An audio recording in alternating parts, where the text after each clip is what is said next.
Honorable Chairman Sir, I rise to apprise this August House of recent developments in West Asia that are a cause of deep concern to all of us. As honorable members are aware, this round of conflict started on 28th February 2026. It has witnessed not only fighting between Israel and the United States on one side and Iran on the other, but also attacks on a number of Gulf states. There have been numerous casualties, including at the leadership level in Iran, as well as destruction of infrastructure in the region. At the very outset, government had issued a statement on 28th February expressing its deep concern and urging all sides to exercise restraint, avoid escalation, and prioritize the safety of civilians. We believe, and we continue to believe, that dialogue and diplomacy should be pursued to de-escalate tensions and address underlying issues. It is also imperative that the sovereignty and territorial integrity of all states in the region be respected. Chairman Sir, given the gravity of the situation, the Cabinet Committee on Security (CCS) met on 1 March under the chairmanship of the Honorable Prime Minister. It was briefed on the airstrikes in Iran and the subsequent attacks in several Gulf countries. The CCS was concerned over the safety and security of the Indian community in the region. It also focused on the implications for regional security and for economic and commercial activities. The committee was apprised of difficulties faced by Indian travelers transiting the region and by students appearing for scheduled examinations in this country. It directed all concerned ministries and departments to take appropriate measures to respond to these problems. Honorable Prime Minister continues to closely monitor developments, emerging developments, and relevant ministries are coordinating to ensure effective responses. Chairman Sir, the conflict has continued to intensify and the security situation in the region has deteriorated significantly. We have noted that, in fact, the conflict has spread to other nations with mounting destruction and deaths. Normal life and economic activities in the entire region are visibly affected and in some cases have come to a halt. We therefore reiterated our call on 3 March for dialogue and diplomacy and spoke up for an early end to the conflict. I'm confident, sir, that the entire House joins me in expressing our sorrow at the loss of life. Honorable Chairman, sir, while any development that negatively impacts peace and security in the world is deeply troubling, this ongoing conflict is an issue of particular concern for India. We are a neighboring region and understandably have obvious stakes in West Asia remaining stable and peaceful. There are almost 1 crore Indian citizens who live and work in the Gulf nations. In Iran too, there are a few thousand Indians who are there for study and employment. The region is key to our energy security and includes many important suppliers of oil and gas. Chairman, sir, the Gulf is also a major trade partner, accounting for US dollars. आप लोगों से आग्रह है कि जो सवाल आप उठा रहे हैं उसी सवाल का जवाब सरकार की तरफ से विदेश मंत्री जी दे रहे हैं। अगर आपकी चिंता है कि भारत के लोग गल्फ में हैं, भारत के लोग ईरान में हैं, मिडिल ईस्ट में हैं, तो क्या कार्रवाई सरकार कर रही, आप क्या परिचय दे रहे हैं? अगर सरकार की तरफ से आपके उस चिंता का स्टेटमेंट आ रहा है, आपके इशूज पे स्टेटमेंट आ रहा है, तो मैं आग्रह करूंगा कि आप लोग सदन को कृपया सुचारू रूप से चलने दें। आप सुनिए, माननीय विदेश मंत्री जी, जो आप सवाल को उठाना चाहते हैं उसका जवाब दे रहे हैं, स्टेटमेंट दे रहे हैं। आप सुनना नहीं चाहते, पहले से प्ले कार्ड लेके आए हैं।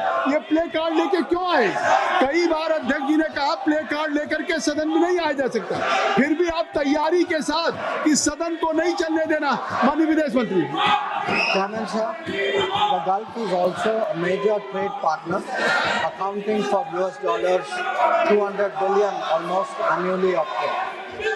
The House is also aware that in the last decade, there have been significant investments from the region into the Indian economy.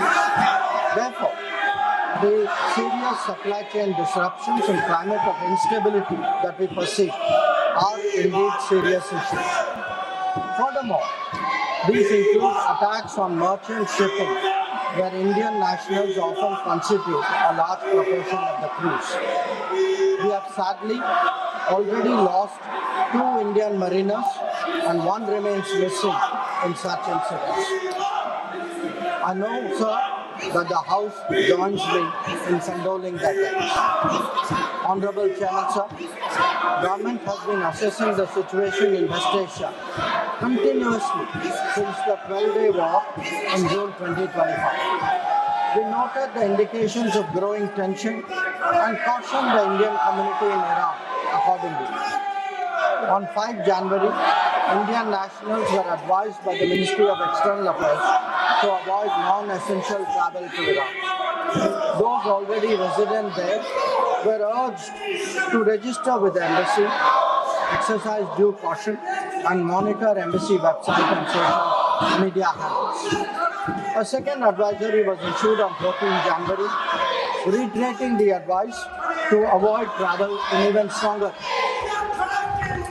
The Directorate General of Shipping Mumbai, in parallel, issued its own advisory on 14 January for Indian seafarers, asking them to follow embassy advisories and avoid unnecessary movement or shows.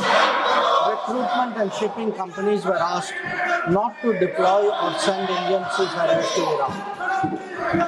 Chairman, sir, reflecting our assessment of the evolving situation, the Indian Embassy in Tehran issued an advisory on 14 February urging Indian nationals, including students, pilgrims, business persons and tourists, to leave Iran by all available means of transport, including commercial flights.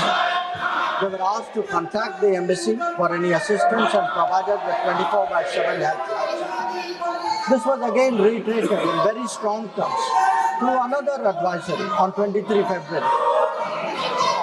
Some heeded these advisories and have left the country.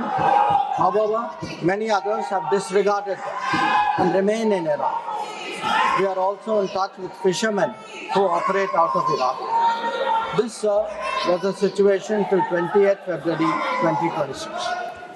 Honorable Chairman, sir, once the conflict commenced, the Indian Embassy has facilitated the relocation of several Indian students in Tehran to places outside Tehran.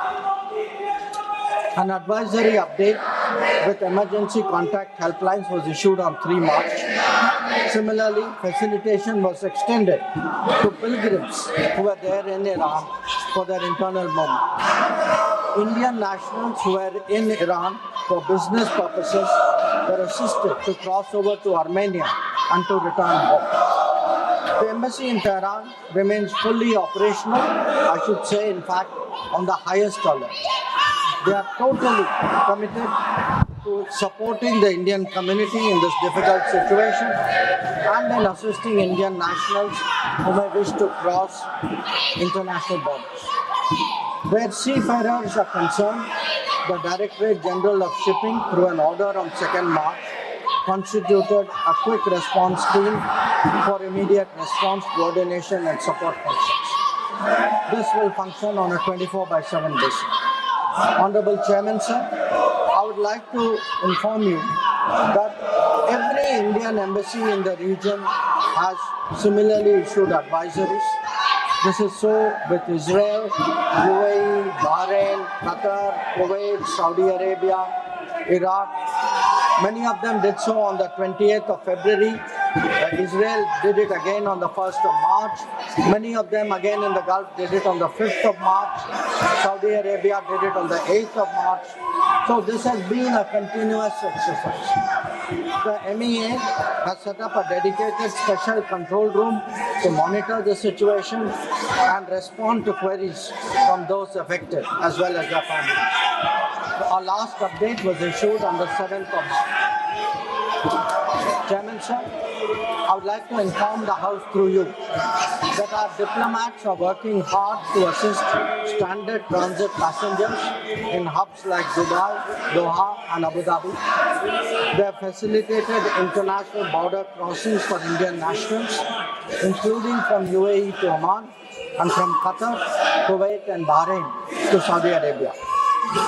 Wherever there has been a partial opening of airspace, we have approved and undertaken commercial flights, including non-scheduled flights, for the return of Indian passengers.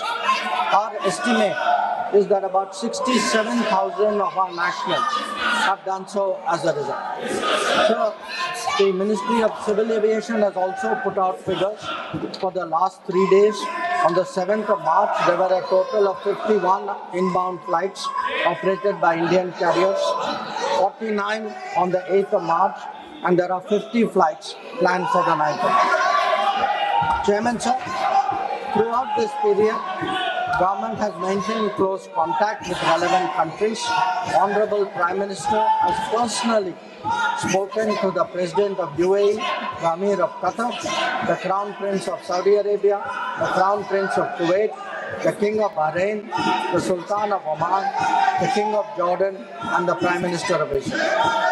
In each case, we received assurances that the well-being of the Indian community will be the priority for the host government. I have similarly been in close touch with my counterparts in these countries. Insofar as the United States is concerned, we have maintained regular contacts through diplomatic channels. While attempts have been made, contacts with Iran at the leadership level are obviously difficult at this time. I have, however, spoken to Foreign Minister Arakchi on 28th of February and the 5th of March. We will continue this high-level conversations in the coming days. So, the House will also be interested in the issue of an Iranian vessel that is currently docked in Kochi. The Iranian side had requested permission on 28th February for 3 ships in the region to dock at our ports.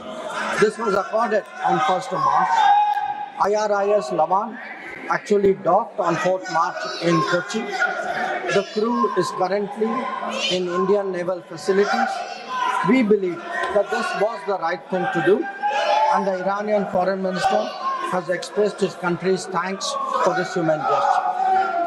So, in view of the implications of this conflict for our energy security, I also seek to address that particular concern. Government remains committed to ensuring that fully taking into account availability, costs, and risks of the energy markets.